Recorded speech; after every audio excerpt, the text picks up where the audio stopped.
Adelante, diputado. La primera iniciativa que voy a presentar tiene que ver nuevamente con la agenda que ha construido Movimiento Ciudadano para la defensa de los usuarios de los servicios. En este caso, de los usuarios de los servicios de la telefonía celular. Ahora es posible tener mayores beneficios a un mejor costo. Sin embargo, no podemos decirnos satisfechos. El trayecto para defender e incrementar los derechos de la telefonía móvil aún están muy lejos de llegar a ser beneficiados. La iniciativa que hoy elevo a esta tribuna consiste en adicionar el derecho que tienen los usuarios de la modalidad de contrato del servicio de telefonía móvil para que solo se les cobre la fianza o garantía por una sola ocasión, con independencia del plazo contratado. Y esta les sea devuelta al finalizar el plazo forzoso, habiendo cumplido su contrato. A la fecha, todos los usuarios que contratamos un plazo forzoso se nos cobra una fianza anual de 280 pesos en promedio, con independencia si el contrato es a 1 o más años. Es decir, cada año las empresas de telefonía móvil cobran una fianza para asegurar el cumplimiento de las obligaciones por parte del usuario, y esta no es reembolsada aún y cuando hayamos pagado puntualmente y cumplido con el plazo forzoso señalado en el contrato. Para darnos una idea, las principales compañías de telefonía móvil obtienen anualmente la cantidad de 3.574 millones de pesos por concepto de fianzas anuales, incumpliendo la norma oficial que claramente ordena la devolución de la misma en caso del total cumplimiento del contrato. ¿Cuántas veces hemos visto que conocidos están dentro del buró de crédito por deudas hasta de 200 irrisorios pesos de una compañía celular, aún y cuando ésta le haya cobrado puntualmente una fianza que respalda el pago de este adeudo? ¿Cuál es entonces el beneficio del cobro de una fianza anual cuando generalmente al finalizar el plazo renovamos con nuestro mismo número a otro plazo similar? La fianza debe ser devuelta al finalizar el contrato, y si decidimos renovar el mismo, esta debe renovarse de manera automática sin cobro alguno. La segunda iniciativa que quiero presentar en este pleno es respecto a la donación de órganos. Aunque esta legislatura ha trabajado en varios temas al respecto, recientemente se dio publicidad a un dictamen de la Comisión de Salud por el que se aprueba el reforzamiento de la declaratoria de voluntad de donación.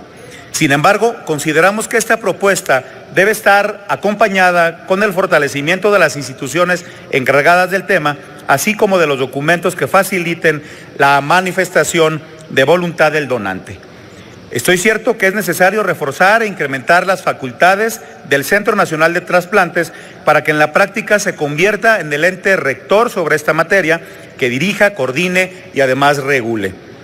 Es urgente que los esfuerzos dedicados a la donación y trasplante se consoliden en esta institución a través del fortalecimiento del registro único de donantes y pacientes en espera de un órgano para que así ellos puedan extender su vida. Este registro será alimentado por todos los hospitales públicos y privados a nivel nacional, y su información servirá para hacer más eficiente el procedimiento de donación y trasplante. En lo individual puede haber muchos esfuerzos, grandes instituciones que tienen registros de manera aislada, lo cual impide que se potencialice la información en su poder, por lo cual, si se consolida toda esta información de manera conjunta, los resultados serán aún mejores. La información es poder, y no hay mejor poder que el que se utiliza en pro de la vida de un ser humano. Con esta consolidación de registros, se busca además que el Centro Nacional de Trasplantes concentre la información de los pacientes para poder priorizar casos de extrema urgencia y efectuar trasplantes con mayor puntualidad. Otro tema fundamental en este proceso de declaración del donante es a través de cualquier documento de identificación emitido por la autoridad federal o las entidades federativas, como pueden ser la cédula profesional, el pasaporte, la credencial para votar o la licencia de manejo. Documento que reflejará la voluntad del portador para ser donante sin que por esto modifique su naturaleza jurídica.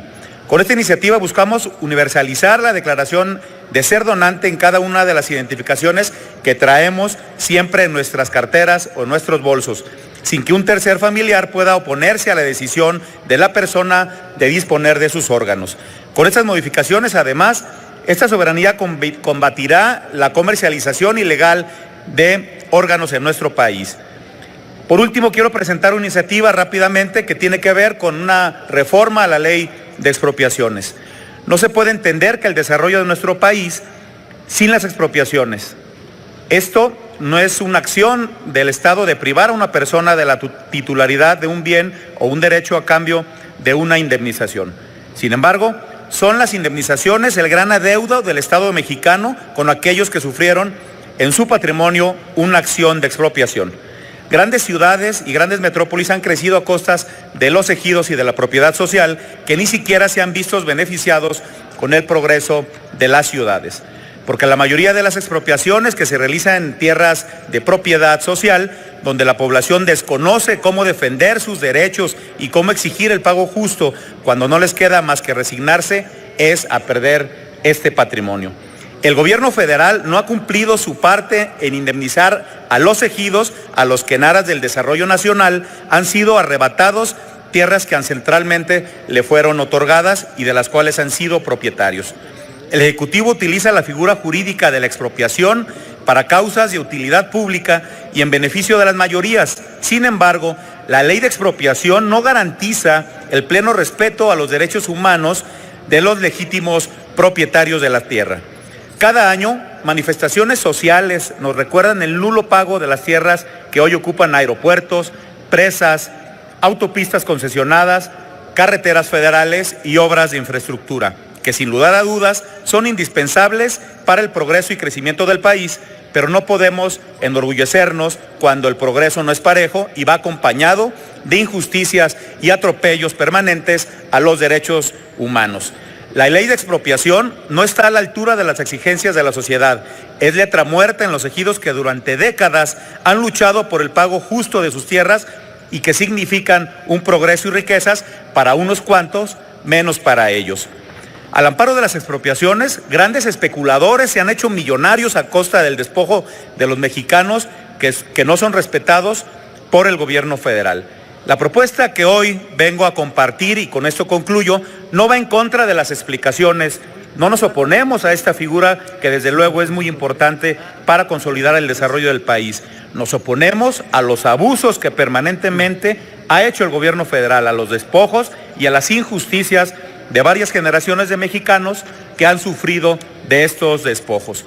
Vengo a proponer que antes de cualquier expropiación, la autoridad responsable cuente con la suficiencia presupuestal que garantice el pago a los propietarios y que en su caso, de ser un particular el beneficiario de la explotación del predio a expropiar, constituya un fideicomiso a costa con el mismo fin para pagar en brevedad las indemnizaciones que correspondan. Concluya, diputado. No más pagos irrisorios, y con eso concluyo, presidente. Todas las indemnizaciones con motivo de una expropiación deberán ser pagadas a valor comercial con la plusvalía que significa la idoneidad del predio para el destino para el cual se expropia. Por su atención, muchas gracias, compañeras y compañeros diputados. Gracias, señor presidente.